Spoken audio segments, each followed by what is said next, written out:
Bonsoir à vous, cher public, que ma vie roule vers l'hiver. Alors je me suis bien équipé pour rouler pour l'hiver, j'ai mis mes cheveux neige. Je déclare ouverte la première cérémonie des Molières. Pour attribuer la Légion d'horreur à tous ces mots qui boursouflent nos conversations. Mais non pas Molière comme ça, hein. Non, non, Molière, des mots qui prolifèrent comme le lierre et qu'on veut arracher, par exemple en politique. En politique, on ne dit plus jamais pot de vin, on dit rémunération alternative. Si jamais vous rencontrez un ministre arrogant, il suffit de lui balancer l'anagramme de ministre et ça va le rendre humble immédiatement. Oui, vous allez voir. Parce qu'en fait, l'anagramme de ministre, c'est intérim.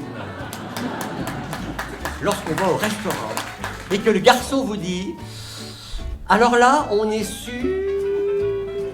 une délicatesse marine sur son demi-soleil gourmand. » Ça fait rêver, hein. Ça fait Tahiti, ça fait les plages. En fait, c'est une pêche au thon à Blankenberg, hein. Qu'est-ce qu'il lit pour l'instant? Le bossu de Notre-Dame. Ah, moi, j'ai planqué le livre. Attends, un homme qui souffre de déformation physique, est-ce qu'il faut l'humilier en l'appelant le bossu? J'attends que sorte la nouvelle version plus inclusive pour la partager avec mon Dalf. Comment ça va s'appeler? L'homme à la scoliose avancée dans un édifice non laïque reconstruit après un incendie. Oh, riez, gens de droite, riez, mais surtout ne penchez pas vers l'extrême droite, même si on n'a jamais essayé. Parce qu'il faut quand même jamais oublier une chose, c'est que l'anagramme de Marine Le Pen, c'est Amen le pire. Oui. Ce que je vois, c'est l'ode à la joie. Et là, il y a un jeune qui fait une enquête et qui me demande Monsieur, vous appartenez à quelle génération? Génération X, Y, Z? Moi, Club Dorothée. Comment? Boomer? Cisgenre, non déconstruit. Écoutez, moi je connais pierre, papier, ciseaux, mais alors, boum, cisgenre, déconcon, là, Comment voulez-vous que je compose une symphonie, moi, s'il y a des mots qui m'échappent? Ah oui, parce que quand les mots filent, hein. Ah bah alors c'est les mots, l'hémorragie, hein. Ah oui, c'est marqué là. Alors ceux qui aiment aller à Paris, allez-y à Paris, visitez, mais surtout, retenez bien ceci, n'oubliez jamais que l'anagramme de parisien, c'est aspirine. Et c'est vrai que quand tu parles avec un parisien, enfin, quand tu écoutes un parisien te parler, t'as envie d'en commander 2 d'aspirine.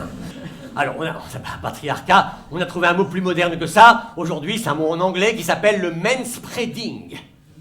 Si je connais le mot manspreading, j'ai lu ça. C'est l'histoire de, vous savez, dans les bus et les métros, c'est des mecs comme ça qui prennent carrément 2 sièges, jambes écartées, pour une expo temporaire d'art brut. Ariane est revenue au théâtre. Et puis, on a été au restaurant. 2 croque-monsieur, s'il vous plaît. Merci. Non, 2 croque-madame. Ouais. Vous avez des croques non genrés? Vous voyez ce que c'est, un jeune ou... En fait, un jeune, c'est quelqu'un qui scrolle toute la journée et qui vous parle sans jamais vous regarder. Purée, du coup, j'ai vite pris mon lexique des mots des jeunes et je leur ai dit wesh alors, la team. À Skip, je pourrais être votre daron. Ou là, la gênance. Alors, on chill ou on fout le dawa avec tonton Bruno? En tout cas, c'est gaulerie sa mère.